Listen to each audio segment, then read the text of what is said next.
What's up, guys? My name is Rose and I do a lot of stuff. I'm a writer and artist, and this is another vlog. Welcome. I'm just gonna sit here at my desk for a little bit and finish up a couple of things and chat with you, let you know how things are going. So basically, I'm really excited because I haven't been able to film here in a hot minute. Actually, since we moved in, because it was summer and the AC was like the duct went underneath the desk because the vent is like kind of right where the camera is, right below it. And that goes out the window basically. And the AC was really loud. And not only that, but it was also just like very much right here, kind of taking up a lot of space. So that was not fun for filming. There's gonna be some noises. I gotta clear off some stuff. One sec.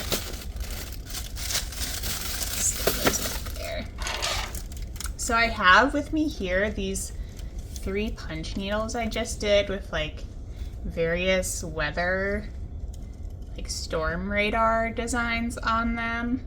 This one and this one I glued the backs of with PVA glue already. So those are almost good to go. I'm gonna do this one right now. And then if I can find my hot glue, I'm gonna like wrap the edges on these 2 that are glued. Finding my craft supplies has been a real struggle. I'm not very organized yet, and I want to be so badly, but I just haven't done it. That might be something that I like work on a little bit in this video, but I have so many things I want to work on. If you saw, I like was writing everything down that I wanted to make on a whiteboard. Here, I literally just like put a bunch on. Get it close to the edges, basically. It filled up the whole whiteboard, and then I just exercised, and I was like thinking about a lot of stuff that I didn't even put on there yet. So I guess maybe I'm trying to get organized. I don't know. I'm feeling really restless and honestly super bored. Like creatively, maybe not bored like in my life. I don't know, because a lot of really exciting things have been happening in my life, but I just feel like something in my work is like not giving. It's really not giving, and I just feel stuck on certain ideas or something. I don't know. I would love to have this feeling of like progress, craving that, you know? And also it's almost fall, so like I really want to feel that sort of like autumnal vibe. So living in Atlanta for the past 4 years, like we really don't have much of like a fall season. It stays really hot. I feel like people don't like lean in, you know, they don't pumpkin spice it up as much there. It's just not practical. Now, oh my god, I feel the weather turning. I literally see some of the leaves outside the window going. It's gonna be like a long, drawn out process. There's so many trees here. Like the leaf peeping is apparently really good. I wanna like drink hot chocolate. I wanna feel like the world's turning. I wanna, yeah. I don't know, I want to like be hype about it, and I guess some things have been kind of hard lately. Like I've been really, really symptomatic with, I guess especially my POTS, but like I've been having a lot of pain too, honestly. It's gonna be like another round of like me visiting doctors soon, unfortunately. But I mean, it's really important, obviously. But I also, so there's this thing that like people talk about in the chronic illness community a lot called the October slide, where people get like more symptomatic during the seasonal change, where it's getting colder and the days are getting shorter, and it's blah, blah, blah, different weather systems and whatnot. Very common for me. and I'm already feeling bad. So I'm like, I just don't want to be in for a rough autumn. I want to be a cute Christian girl autumn. I'm kidding, but I love her. She's so funny. And trans ally. Yay! I've experimented with several glues for rugs, and for something small like this, school glue is perfectly fine. Like PVA glue, Elmer's glue, whatever. This is from the dollar store. I do have like proper rug glue. It's so toxic. I think it's totally worth it for something like larger. I didn't actually do this one with it, but I wish I had. This one's kind of, it's making some weird crunchy noises. But if I were to use something like this size again, I would use like the proper rug glue. Especially, I think, if it's going to ever be a rug, like on the floor that you're stepping on. These are gonna be wall hangings. I'm ready to even put them up though. I'm just like, what am I doing with these? I don't really know yet. I'm gonna see if I can find my hot glue though. Well, folks, I had some order more glue. Hopefully these are the right ones, because this has been annoying. As you can see, some yarn has taken over my desk. There we go. Oh yeah, oh yeah, oh yeah. Alright, let's do this. Let's do this. Yay! Crafting! I have so much work to do today. This is just my lunch break little diversion. Every day I awaken with a headache, but also with the determination to keep the vibes up. We're good, we're good. So all the yarn is out because I started making Smokey a sweater, and it's gonna be so cute. A little granny square, not square, granny stitch, like stripes, with the scraps. So it's like super multicolored, you know? You know? Pop that in. I need to find some scissors too. I have something else to show too. I embroidered this. So this is like my dream, to combine all of my crafty projects. Embroidering on the scrap fabric. Isn't that fun? And then I want to make the scrap fabric into like cloth, book cloth for binding books. Wouldn't that be so cool?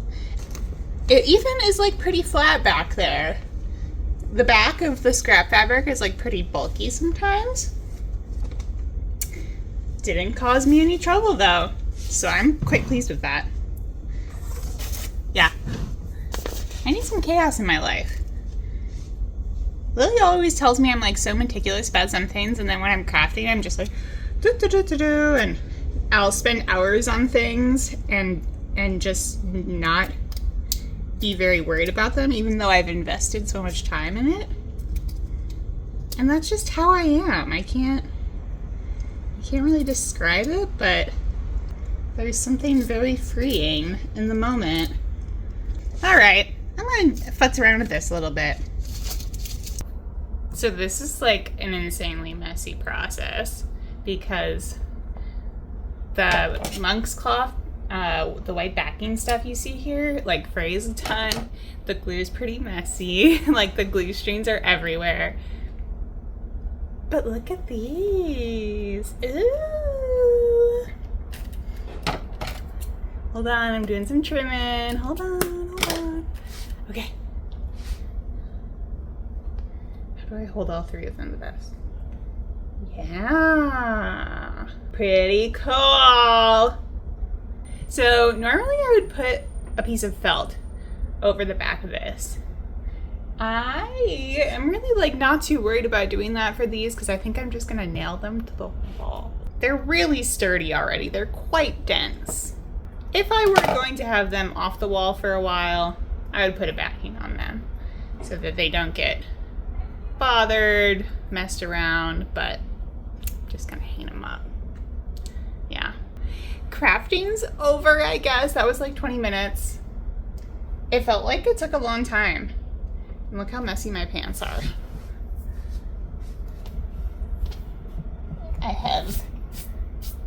I'm gonna have to vacuum.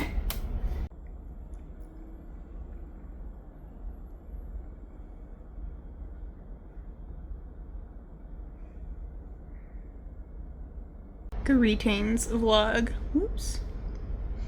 Just messed them up. Yeah, everything's looking a little grimy today, but I'm wearing pink and white.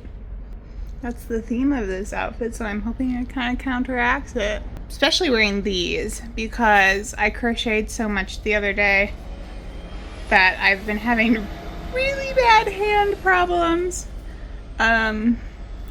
And wrist problems and elbow problems and all the problems, and it's really sad because all I want to do is crochet. Look at all the yarn behind me. Seriously, I just want to finish my project. I'm making a sweater for Smokey. It's gonna be so cute. Today I'm really confronting the fact that I have like no routine to speak of. I am just all over the place all the time. And I'm trying to do my work wherever I can. And I'm trying to have fun wherever I can. And I don't know if it's working right now. So I'm trying to become like maybe a little bit more organized. The chronic illness be chronic illnessing. I have POTS. I've had POTS like pretty much my whole life, I'm pretty sure. And I don't know if I talk about this a lot, but it's been really affecting me lately. It's been like running my life / ruining it. I don't know. It's been so bad, and I'm not sure if it's just because I've like changed my living situation completely, my routines, my climate, you know, my climate tolerance is having to adjust. But like the weather's really nice here, so usually this would be great weather for my symptoms, but I've been sweating. I've been like having to change my clothes all the time. I've been having like severe fatigue, exercise intolerance. I've been weird heart rate things. I'm just tired of it. It is like consuming so much of my waking thoughts and inhibiting a lot of my waking time. I'm so done, guys. Like, ugh. It can just be very frustrating. I don't know. I'm like talking about the routine thing. It is so hard to know for sure that I'm gonna be feeling okay enough when I'm having these like random bouts of malaise and sweatiness and issues. It can be really difficult. Yeah. So I'm actually on my like little afternoon break right now. Again, not something that I always do, but I've decided to do today. I got like a large chunk of work done. I still have some more, but it's like, I don't know. I kind of want to write for a little bit and then see what I get to work-wise after that, even though I have a little bit of a to-do list. I think that's allowed. I either want to write or crochet a little bit to see if my hands are feeling better today. They feel a lot better, but I'm kind of wondering if they will like get super sore again the instant I crochet a row. I'll have to check. I want to show you my sweater though. My cat sweater.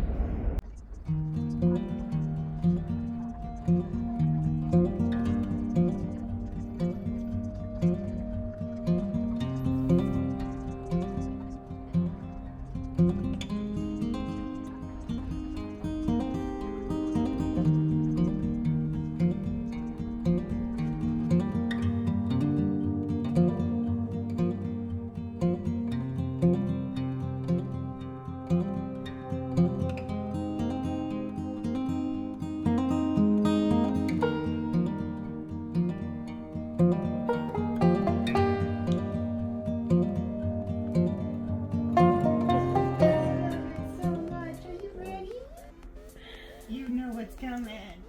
It's a little bit more snug over the face now.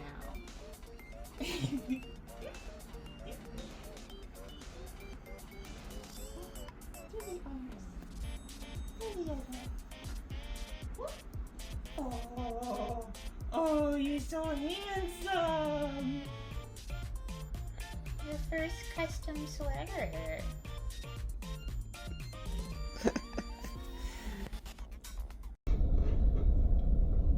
It's a little rainy day. Wow, it's like as soon as I turned the camera on, I like got into a really weird mood. I haven't really felt like filming lately. So I'm having this thing where I like don't consume content that's making me very happy right now. I'm consuming a lot of like rage inducing content because the world is like really rough right now, understandably. But there's this one article that I can't get out of my mind that I kind of want to put a different spin on. It's bookish. That's why I'm talking about it here, because I'm thinking about books and writing and the future of like the book industry and stuff. This is from The Atlantic. Maybe some of you saw it. It's called The Elite College Students Who Can't Read Books. To read a book in college, it helps to have read a book in high school. It's by Rose Horowitz, and basically it came out on October 1st, and it's been kind of circulating a little bit. I think the reality that is presented by this is like really different than the headline. I did get really bummed by some of the accounts in this because basically this journalist interviewed a bunch of like college professors who teach big English courses where like you assign a lot of books, you cover a wide range of things, and all of them are saying, you know, I just like can't get these college students to read a whole book. They find it very intimidating. I've had to drop a lot of text from my syllabi over the past few years. They can't stay focused, blah blah blah. Bummerino. It is funny that my alma mater is like cited in this as the last bastion of people who read things. I don't know how true that is anymore, but I did find that people like really cared about reading the whole thing when I was there, or like reading a lot of a text, and people were talking about books like over dinner, and it was a group of very serious bookish people, which I loved. But I also know that people weren't reading. A lot of people weren't reading anything. It was an unrealistic amount of stuff for people to read. I think that's like a huge kind of unsaid thing in this article.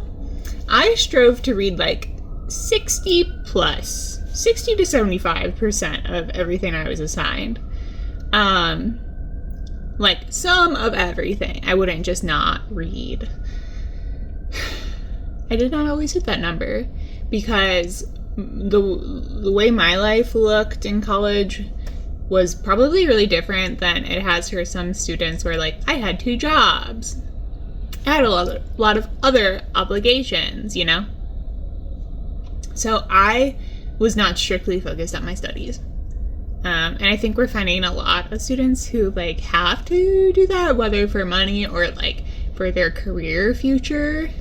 You can't really just be like learning from books in college the whole time, because then by the time you graduate, you don't have like these necessary experiences for your future, you know? So I think that is kind of like unsaid in this, and I'm like very sympathetic to that. I think that's fine.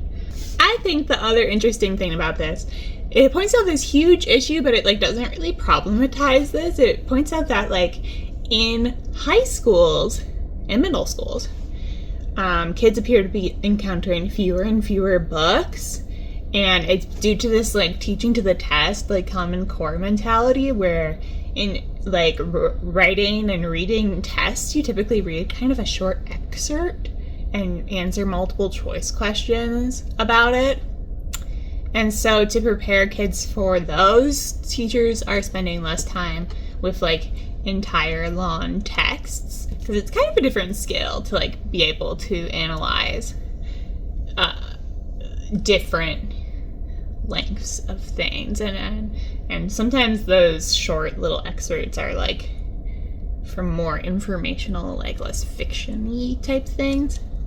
So I think that's just like a huge failing of the education system, and a huge, like, you know, we've been talking about how bad teaching to the test is for a really long time. It's not good for students. It's not their fault that that's like how they were taught, you know? That's like this huge like state funding thing. It's this like multiple choice test industrial complex almost. So the more I thought about that, the more I was like, well, that's not really about the kids generationally like being unable to focus. Like because of who they are or what they're interested in. That's very much like they feel underprepared because they were underprepared to read long classic works of literature, which is going to be my other point, because like at the end of this article there's kind of this like throwaway line where it says, for years Dames, which is one of the professors she interviewed, asked his first years about their favorite book. In the past they cited books such as Wuthering Heights and Jane Eyre. Now he says almost half of them cite young adult books. Rick Riordan's Percy Jackson series seems to be a particular favorite. Middle grade. But I think this article has a really weird end. Sorry, distracted again. This is how I am when I am reading these things. I get really into like the implications of line by line. Hey, can you not step on my computer? This man is also a little irritated right now. Can you just sit with me? Hey. I think that line at the end about what their favorite books are is so much more reflective of like a cultural shift we've had about books, where we are not afraid to admit that like new books are valuable, and also that children's literature is valuable. And these kids, these young adults in their intro to humanities class don't feel the need to say that a classic is their favorite book. I think that's part one. And I saw that too when I was in college. You know, like wasn't that long ago. We had kind of a similar conversation where the professor was surprised about us citing new books. And yes, maybe as the author of this article is suggesting, it is partially because they're reading fewer of those classics. I think that's like part two. I think part three is that there is kind of this shift toward reading being for kids. And that is like both exciting and concerning for me, because like I think it shows how much, you know, kids are still spending time with some type of book. They're still spending time with media made for like their age demographic. And that's exciting, also exciting for me, because I want to write young adult and like middle grade potentially in the future. And I think it's I think for so long I've been like asked by people, you know, why would you want to write for that demographic and not just for adults? Like older people ask me this question, you know, people in their middle age, and it's very hard for them to understand if they just like don't get it. But I feel like that's changing a lot. At the same time, I think it's kind of concerning if we see reading as like just for childhood and then it dies when you have to do like your serious adult job that makes you money, and people are moving away from the fields, or at least moving away from the soft skills of reading or whatever. They don't want to get those degrees in college. They don't want to pursue those kind of jobs because they won't be high enough earners. Like, yeah, there's a lot going on here. So that's what I'm thinking about. Thank you to The Atlantic for making me pissed off and then making me realize there's more going on. That is the situation with so much of our media. It's like not quite a clickbait headline, but it is rage-inducing. But I gotta work. So that's what I'm gonna be doing on the rest of this rainy morning. Working a little bit. Typing. I'll be back with an outro for this vlog, okay? Artsy fartsy pals, I did not film an outro, I just filmed this clip, so here's what I'm gonna say. Thanks for making it all the way to the end. Make sure you subscribe and like this video if you're interested, and follow me in those other places. And last but not least, make something that makes you happy today. Alright, catch you later. Bye.